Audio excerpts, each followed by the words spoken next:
Welcome to Education Assam. মই অনুপম শইকীয়া। আজি এই ভিডিঅ'ত আমি এটা এডিটৰিয়েল আলোচনা কৰিম। সেইটো আপোনাৰ GS3 পৰা আহে ইনফ্ৰাষ্ট্ৰাকচাৰ ইণ্ডাষ্ট্ৰি যিটো পাৰ্ট আছে সেই পাৰ্টটোৰ পৰা এইটো ৰিলেট কৰিব পাৰোঁ আমি। চাওক কি লিখা আছে, how the logistics industry is positioned in India. Logistic industry কি হয় বাৰু, অলপ আইডিয়া কৰিব পাৰিছেনে?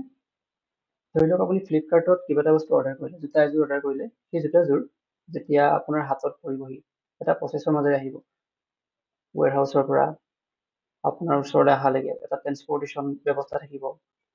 আৰু তাত ট্ৰেন্সপৰ্টেশ্যন বুলি ক'লে আপোনাৰ ৰোডৱে আহিব পাৰে, ৰেলৱে হ'ব পাৰে। গতিকে গোটেই প্ৰচেছটোৱে হৈছে লজিষ্টিক্স। বুজি পাইছে হয়তো?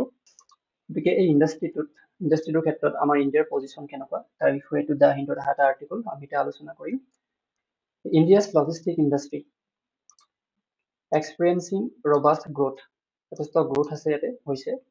যদি আমি এনুৱেল গ্ৰোথ ৰেট চাওঁ, CAGR চাওঁ, তো 11% গ্ৰোথ ৰেট দেখা গৈছে 2019 পৰা 24লৈকে। আৰু এইটো এক্সপেক্টেড কৰা হৈছে যে 2029ত ইয়াৰ গ্ৰোথ ৰেট হ'ব 35.3 ট্ৰিলিয়ন।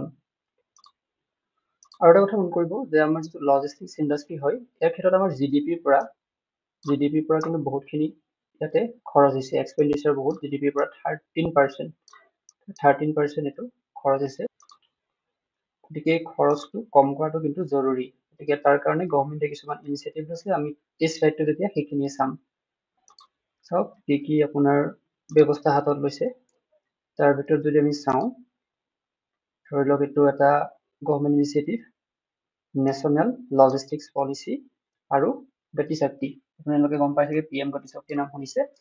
যেতিয়া ইনফ্ৰাষ্ট্ৰাকচাৰ ৰিলেটেড কিবা কুৱেশ্যন আহিব, ইণ্ডাষ্ট্ৰি ৰিলেটেড কুৱেশ্যন আহিব, তেতিয়া আমি এই ডাটাবিলাক ইউজ কৰিব পাৰোঁ। এতিয়া নেশ্যনেল লজিষ্টিক্স পলিচি এটা লঞ্চ হৈছিলে 2022 চনত, যাৰ উদ্দেশ্য হৈছে ৰিডিউচ কৰা লজিষ্টিক্স যিটো কষ্ট হয়, যিটো খৰচ হয়, তাক 13 to 14% যিটো জিডিপিৰ পৰা আমাৰ খৰচ হৈ আছে, তাক 8%লৈকে 2030 চনৰ ভিতৰত হ্ৰাস কৰা। ঠিক সেইদৰে PM গতি শক্তি এইটো লঞ্চ কৰিছিল অক্টোবৰ মাহৰ 2021ত। আৰু ইয়াৰ উদ্দেশ্য কি বাৰু? ইয়াৰ উদ্দেশ্য হৈছে যে multi model connectivity infrastructure development কৰা আৰু ইকনমিক জোনবিলাকত বিশেষকৈ ই গুৰুত্ব প্ৰদান কৰিছে। এই ইণ্ডাষ্ট্ৰিটো গ্ৰোথৰ ক্ষেত্ৰত হেল্প কৰা আৰু এটা বিষয় হৈছে ই-কমাৰ্চ। ই-কমাৰ্চ বুজি পায়? গতিকে ই-কমাৰ্চে ইয়াৰ আমাৰ যদি এনুৱেল গ্ৰোথ ৰেট চাওঁ ই-কমাৰ্চৰ, তেতিয়া 27%, আৰু যিটো 2026 চনত 163 বিলিয়ন হোৱাৰো এটা সম্ভাৱনা ইয়াতে প্ৰকট কৰা হৈছে। আৰু লগতে যিবিলাক ইনফ্ৰাষ্ট্ৰাকচাৰ ডেভেলপমেণ্ট প্ৰগ্ৰেম চলি আছে, যেনে developing of highways, railways, ports, এইবিলাকৰ কাৰণেও গভৰ্ণমেণ্টে যথেষ্টখিনি কাম হাতত লৈছে। আৰু কিছুমান ডেডিকেটেড ফ্লাইট কৰিডৰ এইবিলাকো নিৰ্মাণ কৰা হৈছে। তাৰ এটা উদাহৰণ হিচাপে আমি ক'ব পাৰোঁ eastern and western corridor is set to revolution flight movement. ঠিক আছে।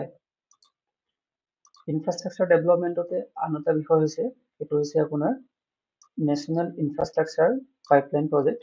তো 2020-25ত ইয়াত 111 লাখ কোটি টকা ইয়াতে প্ৰদান কৰা হৈছে ইয়াতে, উইথ চিগনিফিকেণ্ট পৰ্টেশ্যন ডেডিকেটেড টু ট্ৰেন্সপৰ্ট। সেইটো একে ইনফ্ৰাষ্ট্ৰাকচাৰ ডেভেলপমেণ্টৰ ক্ষেত্ৰত এটা প্ৰজেক্ট হয়। ঠিক সেইদৰে আপোনাৰ যিটো আমাৰ ইম্পৰ্ট এক্সপৰ্ট যিটো ট্ৰেড হয়, ধৰি লওক এখন দেশ আমাৰ ভাৰতৰ পৰা আমেৰিকাৰ পৰা আমাৰ দেশলৈ, আমি যেনেকৈ চাইনাৰ লগতো তেনেকৈ আমি ইম্পৰ্ট এক্সপৰ্ট কৰোঁ সামগ্ৰী। গতিকে সেইটো যথেষ্টখিনি বৃদ্ধি পাইছে। আৰু তাৰ কাৰণে India middle east Europe economic corridor এটা নিৰ্মাণ কৰা হৈছিলে। এইটো 2023 চনৰ ছেপ্টেম্বৰত আৰম্ভ হৈছিল। গতিকে এনেধৰণৰ কিছুমান মাল্টি মডেল লজিষ্টিক ছাৰ্ভিচ যাতে আপোনাৰ বঢ়াব পাৰি, যাতে লজিষ্টিক্স ইণ্ডাষ্ট্ৰিটো গ্ৰোথ হয়, তাৰ কাৰণে কিছুমান ব্যৱস্থা গভৰ্ণমেণ্টে হাতত লৈছে। গতিকে এই ইণ্ডাষ্ট্ৰিটোত এতিয়াও কিছুমান চেলেঞ্জেছ আমি দেখা পাম এই ছেক্টৰটোত। যদি চাওঁ, এতিয়াও আপুনি যদি চাই ইনফ্ৰাষ্ট্ৰাকচাৰ ডেভেলপমেণ্টৰ কাৰণে এতিয়াও বহুখিনি পিছ পৰি আছে। যদি ৱৰ্ল্ড বেংকৰ লজিষ্টিক পাৰফৰ্মেঞ্চ ইণ্ডেক্স চাওঁ 2023 চনৰ ৰেংক মতে 139 কাণ্ট্ৰিৰ ভিতৰত আমাৰ ইণ্ডিয়াৰ position 38। Fragmented and unorganised market, unorganised sector amounting to over 90% of the logistic industry. গতিকে ইণ্ডাষ্ট্ৰিটো 90% আনঅৰ্গেনাইজ ছেক্টৰে কণ্ট্ৰিবিউট কৰি আছে, গতিকে তাক অৰ্গেনাইজ কৰিব লাগিব। তাৰপিছত আহিলে আপোনাৰ স্কিলৰ গেপ আছে, স্কিল ডেভেলপমেণ্ট এতিয়াও নাই আমাৰ, স্কিল গেপ আছে। লজিষ্টিক ছেক্টৰ গ্ৰয়িং এটা কম্পাউণ্ড এনুৱেল গ্ৰোথ ৰেট 12%, যিটোৱে 10 মিলিয়ন জবছ ক্ৰিয়েট কৰিব বুলি ভবা হৈছে 2027 ভিতৰত। কিন্তু যদি আমাৰ মাজত স্কিল লেবাৰ নাথাকে, ৱৰ্ক ফৰ্চ নাথাকে, তেতিয়াহ'লে এই লক্ষ্যটো উপনীত হ'ব পাৰিব বুলি আমি ক'ব নোৱাৰো। গতিকে এনেধৰণৰ কিছুমান সমস্যা আমি দেখা পাম। আৰু লগতে এই ইণ্ডাষ্ট্ৰিটোৱে আপোনাৰ এটা সমস্যা সৃষ্টি কৰে, সেইটো হৈছে এনভাইৰনমেণ্টেল এইটো কনচাৰ্ণ হয় বিশেষকৈ। 13.5% নেশ্যনছ কাৰ্বন এমিশ্যন, যিটো কাৰ্বন এমিশ্যন এই আপোনাৰ 13.5% এই ট্ৰেন্সপৰ্টেশ্যন যিটো ব্যৱস্থা তাৰ পৰাই হৈ আছে। আৰু সেইকাৰণে এতিয়া গ্ৰীণ হাইৱে প্ৰজেক্ট আপোনাৰ হাতত লৈছে চৰকাৰে, যাতে এমিশ্যন ৰোধ কৰিব পাৰে। গতিকে শেষত আমি সামৰণি যদি মাৰোঁ, তেতিয়াহ'লে আমি ক'ব পাৰোঁ যে India's logistic sector is on a strong growth trajectory. ইয়াৰ এটা ভৱিষ্যত আছে। The government initiative infrastructure development, increasing technology adoption, by focusing on multimodal transport, digitalization, and green logistics, India can improve efficiency, reduce cost, and make its logistic industry globally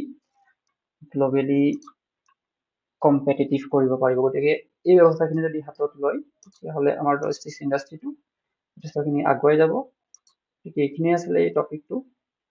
যদি ভাল পাইছে আপোনালোকে ভিডিঅ'টো like কৰিব আৰু চেনেলটো ছাবস্ক্ৰাইব কৰি ল'ব। এইদৰে প্ৰায় মই চেষ্টা কৰিম এনে কিছুমান টপিক লৈ আহিবলৈ, যিটো আপোনাৰ মেইনছৰ এনচাৰ ৰাইটিঙত হেল্প কৰিব।